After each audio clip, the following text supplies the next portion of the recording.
Olá, muito bom dia. Estamos para mais uma aula da nossa Escola Bíblica Dominical. É um motivo de grande alegria estarmos aqui, grande realização, voltarmos com a aula gravada.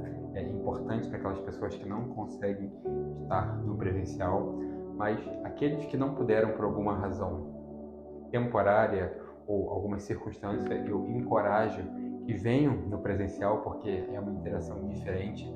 Hoje, especialmente, nós teremos uma dinâmica que eu vou propor também para você fazer online, mas não é semelhante a fazer presencialmente. Então, eu queria te encorajar você a vir participar conosco. Hoje vamos dar sequência na revista, na revista de Atos da Igreja Primitiva. É uma revista que fala sobre a história da formação da igreja, como que o livro de Atos ele nos inspira e nos ensina nos dias de hoje. Hoje vamos fazer uma lição importantíssima, algo que precisamos ter os nossos corações abertos. Gostaria que você, no online, assistindo conosco no mesmo horário, que se juntasse a nós em oração. E você que está assistindo depois pode até dar um pause aí e fazer um tempo de oração um pouco mais profundo, se você julgar necessário e possível para agora. Tá? Vamos orar então para a gente começar. Senhor, eu te dou graças por mais uma lição, por mais um tempo precioso aqui. Te peço que o Senhor fale conosco, fale com cada pessoa que está nos escutando, nos ouvindo, nos assistindo das diversas maneiras, nos mais variados lugares. Que o Senhor possa ministrar essas pessoas agora. Eu sou apenas um canal, um vaso, é o Senhor que faz a obra. Eu peço que o Senhor efetue o querer e o realizar dessas pessoas que nos assistem, dando a elas tudo que elas precisam, trazendo o alimento necessário para hoje e para o construir da jornada cristã. Que o Senhor possa também estar solucionando toda qualquer necessidade e fazendo com que todo impedimento para que essa aula seja desfrutada da maneira correta seja repreendido em nome de Jesus. Que o Senhor possa abençoar cada vida aqui. Te pedimos, já te agradecemos em nome de Jesus. Amém. Gostaria de lembrar aqui do nosso tema missionário, da nossa campanha de missões mundiais. O tema é do poder do Espírito vamos completar a missão. E a divisa está em Atos 1:8, aquele versículo conhecido, que tem tudo a ver também com o tema da revista, que diz que e recebereis poder ao descer sobre vós o Espírito Santo, sereis minhas testemunhas, tanto em Jerusalém, como na Judéia, Samaria, até os confins da terra. Então, no poder do Espírito vamos completar a missão. Ore a Deus e se engaje nessa campanha. Ore pelos nossos missionários. Ore pela campanha e também crie o hábito de orar por missões, pelos campos missionários, pelas pessoas que estão envolvidas e contribua. Pergunte ao Senhor quanto você deve contribuir, como você deve contribuir e também se você deve se envolver de outras maneiras que nós podemos ver nos materiais da convenção, nos materiais da junta de missões. Você pode se envolver de várias maneiras, como voluntário, por período integral ou parcial. Tem várias maneiras de se somar nesse projeto grandioso que é a Grande Comissão, que é para toda a igreja. E no nosso caso temos a junta de missões que auxiliam, que viabilizam, que mobilizam para esse grande trabalho que Jesus deixou para nós e nós iremos completar. Gostaria de agora entrar na nossa lição, colocar esse tema aqui que está na revista. Você pode abrir tanto fisicamente quanto a revista virtual. Na lição 8, características das primeiras igrejas. Aqui embaixo também tem os materiais auxiliares feitos com muito carinho pela Convenção Batista Fluminense, no YouTube, no Deezer, no Spotify, nos podcasts do Google. Então você pode se aprofundar se assim desejar. Lição 8 também aqui preparamos esse tema aqui, falando das características das igrejas. O nosso texto base está em Atos 2, do 42 ao 47, e também no 4, 32 ao 35. Aqui colocamos a estrutura da lição de hoje, que está na nossa revista. Vamos respeitar, mas acrescentar também, como sempre fazemos. A centralidade do ensino bíblico, tópico 1. 2, amor e solidariedade, logo em seguida, adoração e oração. Pontos importantíssimos. Tá aqui os nossos dois textos básicos, você pode ir abrindo. Temos aqui outro e slide dividido, melhor dividido para não ficar com o texto tão pequenininho. Então vamos começar lendo Atos 2, 42 ao 47. Leio aqui no meu dispositivo, no notebook. Você fique à vontade para acompanhar conosco da maneira que achar melhor. No seu dispositivo, na Bíblia tradicional, física, ou aqui no slide. E perseveravam na doutrina dos apóstolos, e na comunhão, e no partir do pão, e nas orações. E em toda a alma havia temor, e muitas maravilhas e sinais se faziam pelos apóstolos. E todos os que criam estavam juntos, e tinham tudo em comum. E vendiam suas propriedades e bens, e repartiam com todos, segundo cada um havia de mistério. E perseverando unânimes todos os dias no templo, e partindo o pão em casa, comiam juntos com alegria e singeleza de coração, louvando a Deus e caindo na graça de todo o povo. E todos os dias acrescentava o Senhor à igreja aqueles que haviam de se salvar. E era um o coração e a alma da multidão dos que criam, e ninguém dizia que coisa alguma dos que possuía era sua própria, mas todas as coisas lhe eram comuns. E os apóstolos davam com grande poder testemunho da ressurreição do Senhor Jesus. E em todos eles havia abundante graça. Não havia, pois, entre eles necessitado algum, porque todos os que possuíam herdades ou casas, vendendo-as, traziam o preço do que fora vendido, e o depositavam aos pés dos apóstolos, e repartia-se a cada um, segundo a necessidade que cada um tinha. O que esse texto fala conosco? O que esses dois textos falam conosco? Qual que é o modelo de igreja que a gente pode perceber no livro de Atos? Como que a gente entende que a igreja se movimentou no seu início, nos seus primórdios? Nós temos algumas características interessantes aqui. Havia uma comunidade com profundidade de relacionamento, com uma divisão de propriedades, bens, de suprimentos. Havia uma manifestação forte de Deus, a presença de Deus e uma atuação de milagres, sinais, maravilhas, prodígios. Havia realmente um mover forte. Como que isso aconteceu? Por que isso aconteceu? E o que isso fala conosco nos dias de hoje? É evidente que nós estamos numa outra época, num outro lugar, numa outra cultura, e não devemos tentar copiar exatamente da mesma forma, até porque Deus se manifesta de formas diferentes, em diferentes momentos da história, em diferentes lugares, na vida de diferentes indivíduos. Deus é um Deus dinâmico, a Bíblia fala da multiforme graça de Deus. Mas os princípios que vemos aqui são eternos, os princípios da palavra de Deus são eternos. O que nós mudamos é o formato, a metodologia que nós vamos aplicar esse princípio, respeitando o que nós dissemos, as questões culturais, as questões locais, a época, tentando entender o momento de Deus na história, o momento da civilização humana, as questões tecnológicas, as questões de comunicação, tudo isso interfere em como nós iremos aplicar esses princípios. É importante ter essa visão. Mas, repito, os princípios são eternos. O que é princípio de Deus, ele serve para qualquer lugar, momento, época da eternidade. Ele nunca muda, porque ele manifesta o caráter de Deus que é imutável. As ações de Deus é que podem e são diferentes de acordo com cada singularidade de cada situação, de cada circunstância.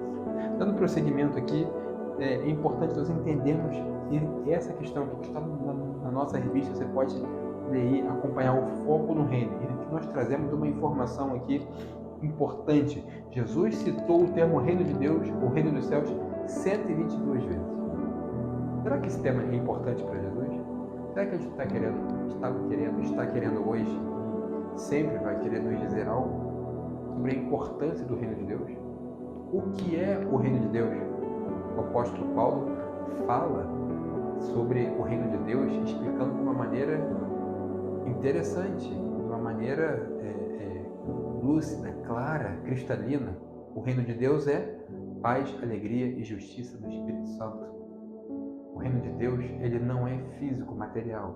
Ele é algo que se manifesta em nós, ele já está dentro de nós. E Jesus nos deu uma instrução clara que nós devemos fazer o que com o reino de Deus nas nossas vidas? Priorizá-lo. No Sermão do Monte, Jesus diz: buscai primeiro o reino de Deus e a sua justiça. Novamente, a palavra justiça. E todas as coisas vos serão acrescentadas. É importante que cada cristão priorize o reino de Deus. Coloque em primeiro lugar o reino de Deus em primeiro lugar na sua vida. E que esse reino, que Jesus já disse que já está dentro de nós, possa fluir para que outras pessoas vejam as manifestações desse reino invisível, mas relevante, mas um reino transformador. Um reino que não é exatamente como esse mundo caído que nós vivemos, como os reinos desse mundo, como as organizações desse mundo, como os impérios desse mundo, como os impérios sejam eles políticos ou até corporativos, econômicos, enfim, de diferentes formas. O reino de Deus é muito mais, ele transcende tudo isso. Todos os reinos, repúblicas ou impérios da humanidade, eles um dia acabam, eles um dia passam, mas o reino de Deus, ele é sempre presente, ele é eterno. Que você possa fazer parte desse reino de uma maneira intensa. Além disso, dessas 122 citações de Jesus, nós temos 99, só como uma curiosidade, dos evangelhos sinóticos e 23 no evangelho de João. A doutrina apresentada por Paulo nas suas epístolas reforça o quê? A prioridade do reino de Deus em nossas vidas. Eu poderia citar aqui diversos versículos, mas se você for e pesquisar esse tema reino de Deus nas epístolas de Paulo, você verá como ele traz essa temática sempre colocando como uma tônica de priorização. O reino de Deus é o que importa para o verdadeiro cristão mesmo, de fato. O reino de Deus, tá? Aí colocando um trecho que está na nossa lição de hoje, que eu entendi ser um texto precioso, que vale a pena a gente reforçar. O reino de Deus é um tema central para a fé cristã. Jesus inaugura este reino, anuncia este reino, é o rei deste reino e nos chama para ele. A igreja faz parte deste reino, o reino de Deus. Acessamos este reino sendo salvos por Jesus e atuando, servindo por meio da sua igreja. Que maravilha, que privilégio! Não faça pouco caso desse privilégio, mas coloque isso como realmente algo necessário para a sua vida, algo que você deve colocar toda a energia que você puder na manifestação e no mover, na dinâmica desse reino. É um grande privilégio fazer parte disso. Como que a igreja faz parte desse reino, como que nós estamos inseridos nisso e fomos escolhidos por Deus para estar dentro desse reino. É um privilégio que deve ser abraçado por cada cristão. E, dando prosseguimento no que a lição de hoje diz, ela coloca a centralidade do ensino bíblico. É importante nós estarmos numa igreja bíblica, uma igreja que valoriza a palavra de Deus e a ensina de uma forma fiel, que é fiel ao Evangelho, que é fiel à sã doutrina. Hoje nós temos uma infinidade de doutrinas distorcidas, nós temos que combatê-las e não aceitar que nem mesmo fragmentos dessas falsas doutrinas, distorções do verdadeiro Evangelho de Jesus, límpido, cristalino, a sã doutrina traz para as nossas vidas. E sejamos operadores da sã doutrina do ensino bíblico, o ensino que bíblico ele sempre vai ser cristocêntrico, tem Cristo no centro. Falamos da priorização do reino de Deus e todo o nosso discurso, todo o nosso ensinamento deve de alguma maneira apontar para Cristo. Tudo que nós falamos na igreja, tudo que nós falamos deve ser realmente centrado na pessoa de Jesus. Uma palavra importante do ensino bíblico na época da igreja primitiva, nós estamos estudando aqui na lição de hoje, nessa revista de Atos dos Apóstolos, é que eles perseveravam. Uma palavra importante para o entendimento. O que significa perseverar? Está aqui. Perseverar significa não desistir, segundo o nosso dicionário. Perseverar também é continuar, permanecer, não esmorecer, não jogar a toalha, não se melindrar, desistir por pouca coisa, não colocar outras coisas no caminho. Perseverar é manter-se firme, como diz a palavra de Deus, olhando firmemente para o autor e consumidor da nossa fé. O antônimo de perseverar é renunciar, abandonar, ou até mesmo fazer pouco caso, colocar de uma maneira não prioritária, colocar de uma maneira secundária. É importante que a centralidade do ensino bíblico traga outra característica da igreja primitiva, que era o amor e solidariedade. A perspectiva cristã do amor é uma perspectiva sã e verdadeira do amor. O verdadeiro amor vem de Deus, o amor é um dom de Deus. É algo que é exercido nas nossas vidas, mas também o amor ele é uma decisão, ele não é um sentimento. Ele é um dom, é um sentimento. Mas além disso, o amor ele é um mandamento. Isso é lindo. Como o amor traz 3 características divinas, apontando até mesmo para a característica tripartite do nosso Deus, que é trino, que é uma trindade. O amor também ele traz 3 características. Como eu falei, ele é um dom, ele vem de Deus.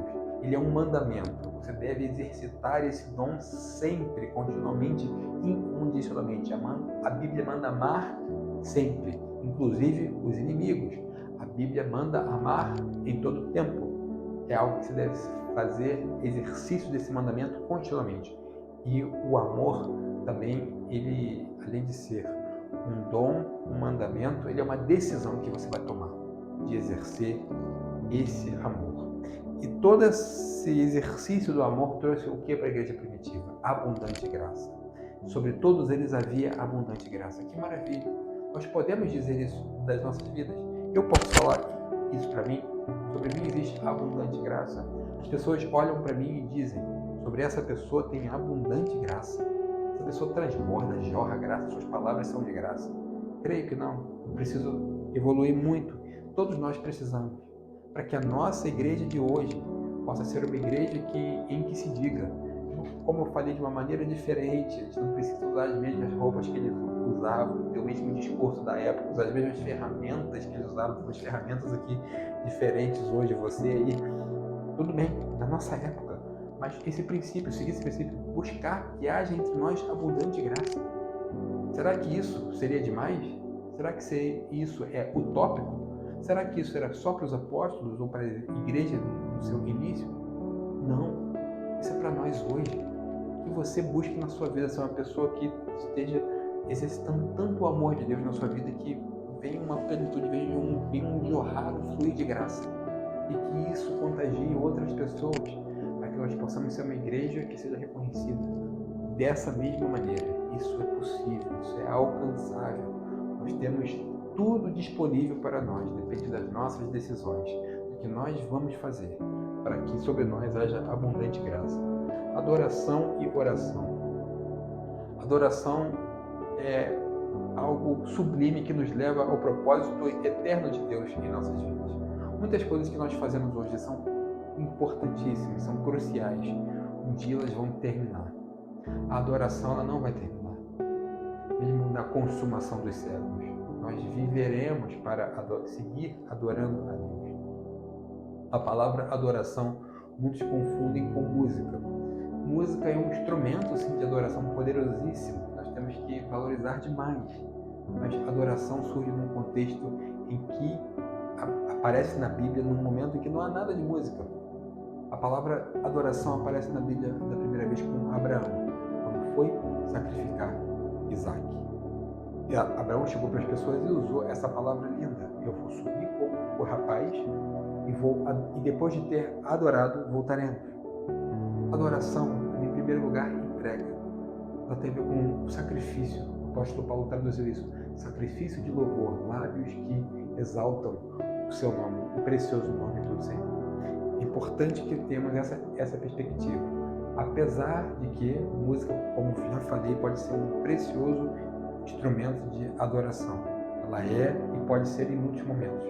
Mas você, quando renuncia a algo para Deus, ou quando você coloca em primeiro lugar as questões do Senhor na sua vida, quando você abandona algo e prioriza o reino de Deus, como temos dito, prioriza a ação de Deus na sua vida, você está adorando. Quando você entrega algo para Deus, você está adorando. Pode ser a sua voz, um som de um instrumento, pode ser uma forma de agradecer, de elogiar, louvar, bendizer ao Senhor de uma maneira textual, verbalizada, vocalizada, sim. As atitudes também falam sobre adoração. A palavra de Deus condena as palavras vãs, as palavras falsas, hipócritas, de pessoas que honram a Deus com a sua boca, mas com as suas atitudes não fazem algo condizente com o que elas dizem. Né? Em diversos momentos da história, nós vemos Deus condenando isso, através dos profetas no Antigo Testamento, das próprias colocações de Deus para o povo, das palavras de Jesus condenando a hipocrisia. E toda a doutrina cristã temos que ter uma vida de coerência, em que a nossa adoração verbalizada, vocalizada, seja coerente com as nossas atitudes, com as ações, com o que nós fazemos, manifestamos ao mundo através de tudo que nós realizamos. A adoração vai continuar no céu, ela vai se manifestar na vida eterna.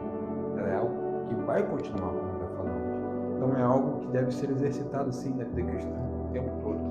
E oração é um pilar da vida cristã. Junto com a adoração que se manifestava na igreja primitiva, nós podemos voltar no texto e dizer que perseveravam na doutrina, na oração. A oração era algo que se via constante na igreja primitiva.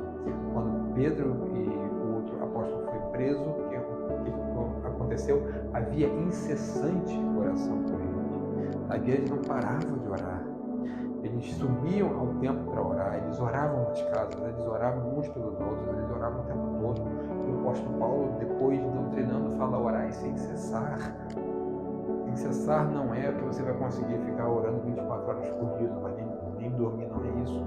Sem cessar é sem esmorecer, é sem você sair da uma atitude de oração contínua, sempre que puder, sempre que tiver a possibilidade de estar orando em todo tempo, a tempo e fora de tempo, orando continuamente, orando com perseverança, orando buscando a vontade de Deus, orando não só empurrando, levando para Deus os seus pedidos. Que você pode fazer sim, levar aos pés da cruz, levar ao Senhor até suas petições, é algo fantástico. Mas quando eu digo empurrar, é você ficar só fazendo isso. Não permita que na oração também Deus mude o seu coração, mude até as suas vontades e desejos. Deus vai responder muitas orações, mas muitas das respostas não vai ser como nós esperávamos. Ele vai mudar o nosso pedido, ele vai mudar o nosso coração. Isso é fantástico porque vai te levando a um nível de cristã mais maduro, uma vida cristã mais madura. Isso é fantástico, é importante fazer com que a oração seja uma troca, seja um relacionamento, que você siga nessa questão.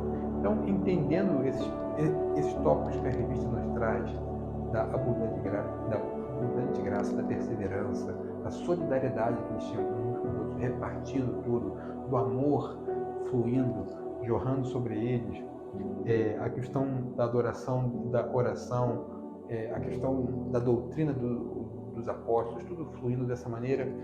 Eu gostaria de trazer essa provocação aqui, que é essa dinâmica que eu gostaria de fazer com a nossa classe e que você fizesse.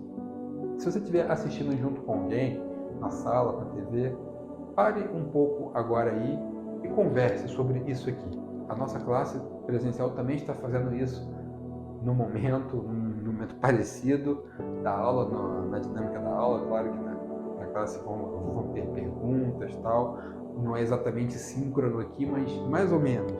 A gente está fazendo essa dinâmica num momento parecido. Se você quiser, você pode ligar para alguém da sua confiança, do seu relacionamento, alguém da sua família.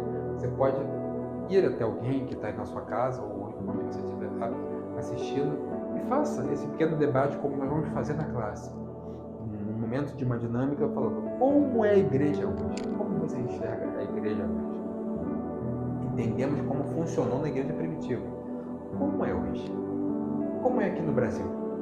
Como é aqui em Teresópolis, onde nós estamos baseados, ou você pode estar assistindo em diferentes lugares. Onde você está na cidade, onde você está agora, nesse momento, assistindo. Como que é a igreja aí? Nós temos várias denominações, temos uma variedade de linhas de pensamento, linhas teológicas, igrejas com costumes diferentes. Temos umas igrejas que surgiram de anos para cá chamadas igrejas de nicho, específicas para alguns públicos. Como que é a igreja hoje? Como você enxerga a igreja hoje? Já conversou? Já viu com alguém? O que você pensou? Pode colocar aqui nos comentários, ou também pode em algum momento trazer essa discussão com outros irmãos aqui, em outros momentos momentos, outras celebrações da nossa igreja também.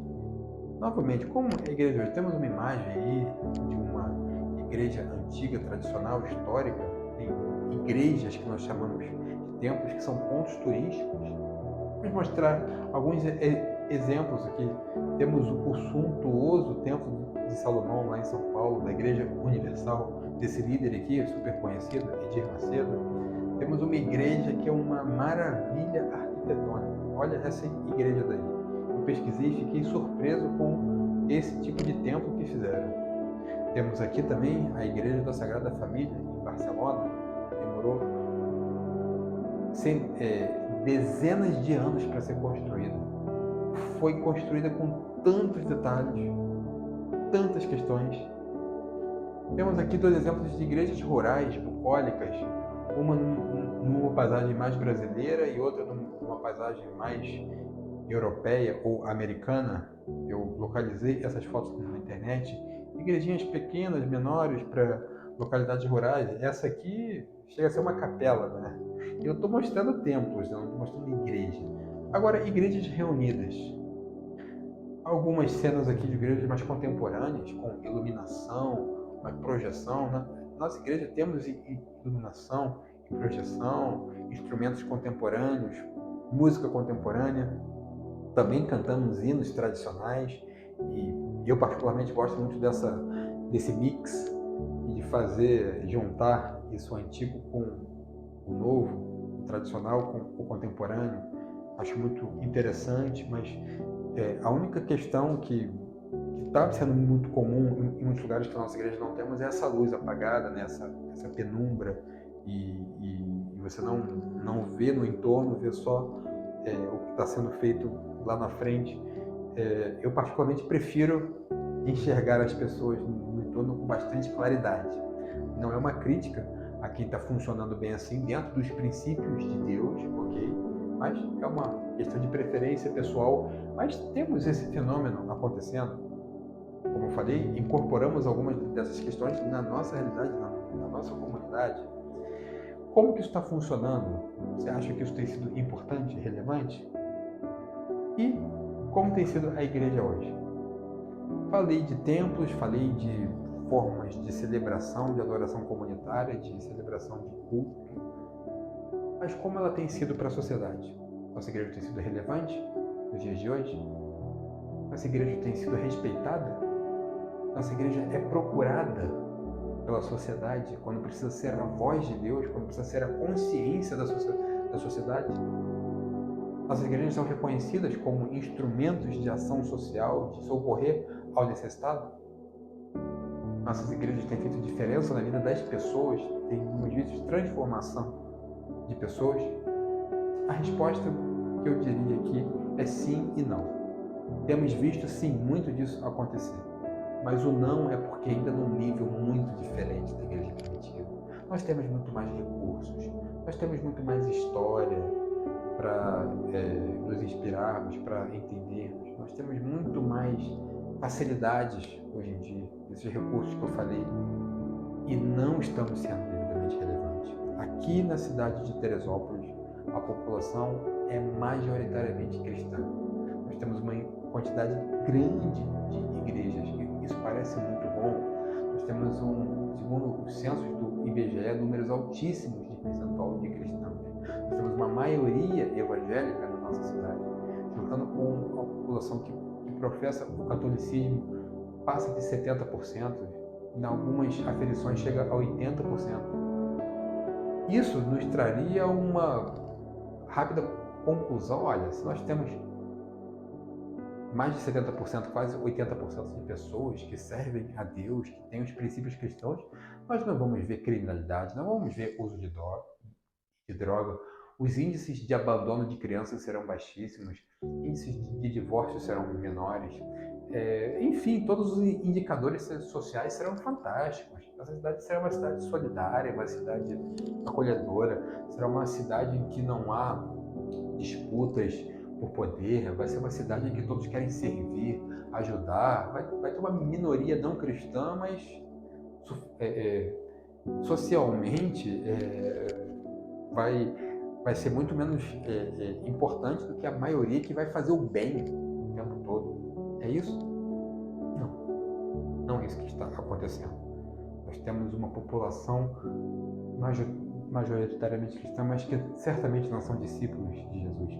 Pelo que nós vemos de problemas na nossa cidade, na nossa sociedade, pelo que nós vemos de dificuldades, de tensões sociais, de questões de criminalidade. Apesar de ser uma cidade considerada segura, a quantidade de suicídios e de questões é muito alta. Então, de alguma maneira, nós não estamos sendo o sal e a luz que essa sociedade precisa. E agora, nessa reflexão, o que falta então? Está aqui nesse slide. O que falta para a igreja ser o que ela precisa? Vamos fazer outra dinâmica agora. Pergunta para as pessoas aí, o que falta para a igreja? Temos umas imagens aqui de um grupo de jovens sentados nos bancos, parece ser de uma igreja, conversando, uns dormindo, uns mexendo no celular, um cutucando o outro. Outras duas imagens de pessoas em pleno templo, igreja dormindo, roncando no meio do culto. Isso não é algo tão incomum assim. Temos igrejas que se excederam nessas questões contemporâneas e algumas pessoas dizem, olha, virou uma balada. Algumas características se assemelham e deixou-se a pureza do evangelho e quer fazer um espetáculo pirotécnico. Aqui, nessa imagem, para traduzir hoje, temos a imagem de um pregador. Pode ser que ele esteja ensaiando, mas tem uma igreja vazia, os bancos todos vazios. Na pandemia tivemos isso, né? As pessoas colocavam fotos nas cadeiras, faziam transmissões online, enfim. Mas será que em alguns lugares nós temos um esvaziamento? Ou um inchaço? Como que traremos essa discussão? O que falta também para você ser igreja? O que falta para a gente ser igreja hoje? São coisas muito básicas. De viver a simplicidade do Evangelho. Perseverarmos como a igreja primitiva perseverou. Na doutrina sã, na oração, na adoração, na prática da solidariedade. Viver uma vida cristã em que nós manifestemos abundante graça. Certamente, se todos nós fizermos isso, nós teremos uma igreja muito relevante. Algo que realmente vai fazer diferença na nossa nação, nas nossas cidades, onde nós estivermos. As pessoas verão. Elas podem até desejar não participar da igreja, mas reconhecerão. Existe luz, tem sido sal, perfeita diferença. Nós somos chamados para isso, ser o sal da terra e a luz do mundo. Que sejamos assim. Mas igreja somos nós. Falei de templo, falei de estruturas organizacionais, desenvolvimentos comunitários. Mas quem é a igreja? O que é a igreja? Somos nós. A igreja é a eclésia, é uma reunião, é uma assembleia, é uma junção, uma união, é um coletivo de pessoas que têm o mesmo objetivo, que têm uma mesma característica, que foram redimidas pelo Senhor e gostam, amam estar reunidas para manifestar isso. Somos nós. Mas não adianta falar, a igreja tem que ser isso, tem que ser aquilo. Mas e aí? Você e eu, nós precisamos mudar. E agora responda isso aí. O que falta para você ser igreja com I maiúsculo? Para você ser essa igreja semelhante à igreja primitiva? O que falta para mim?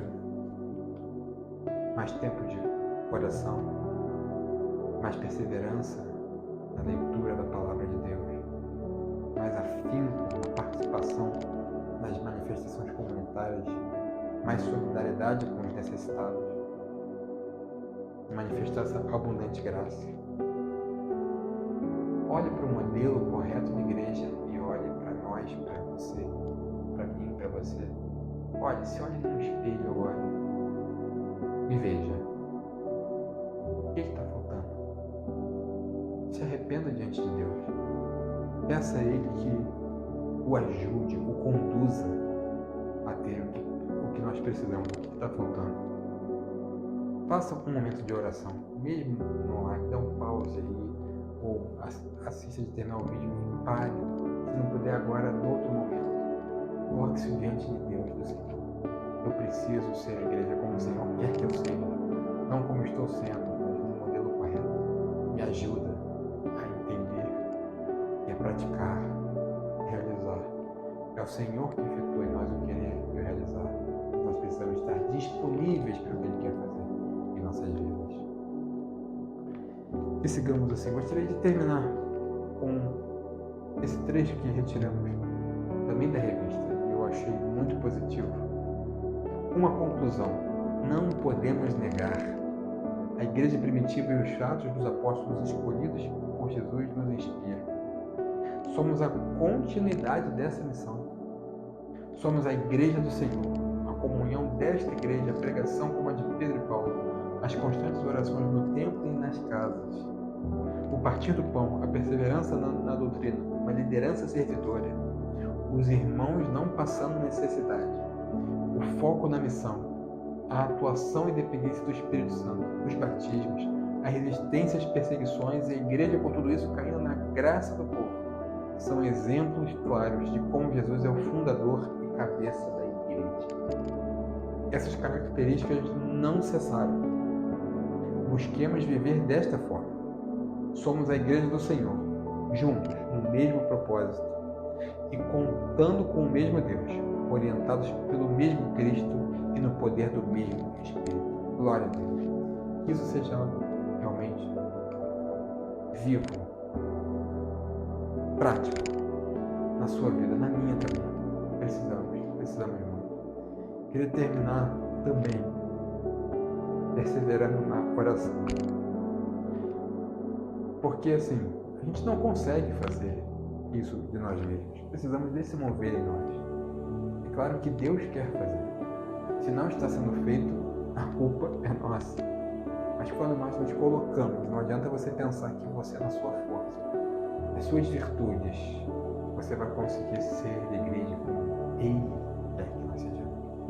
Como eu falei aqui mais de uma vez, Ele que realiza em nós, Ele que efetua em nós o querer e o realizar. Se Ele já gerou essa vontade em você, se junte a nós agora em oração.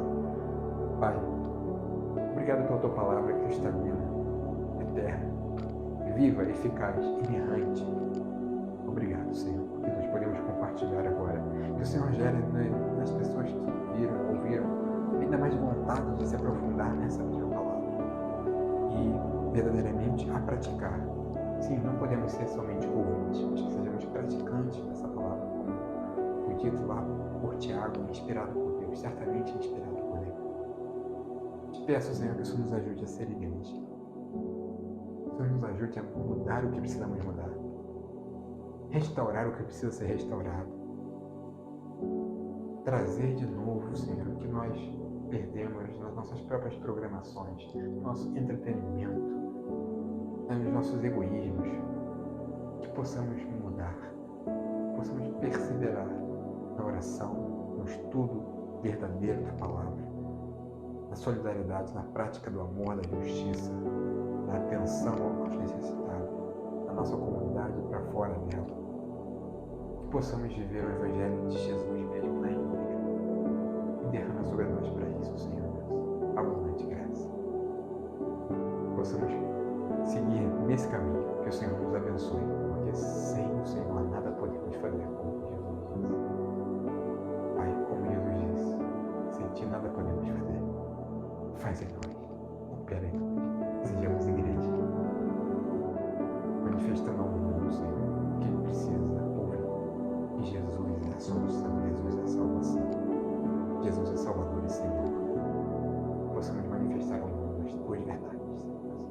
Que assim seja na vida de cada um, na vida também. Pedimos em nome de Jesus. Amém.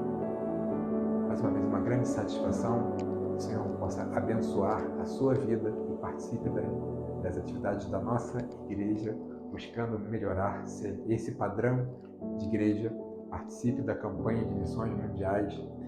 Venha conosco, dá um like, dá um curtir no vídeo, replique o que você puder para que essa mensagem chegue a mais pessoas. Que Deus abençoe a todos.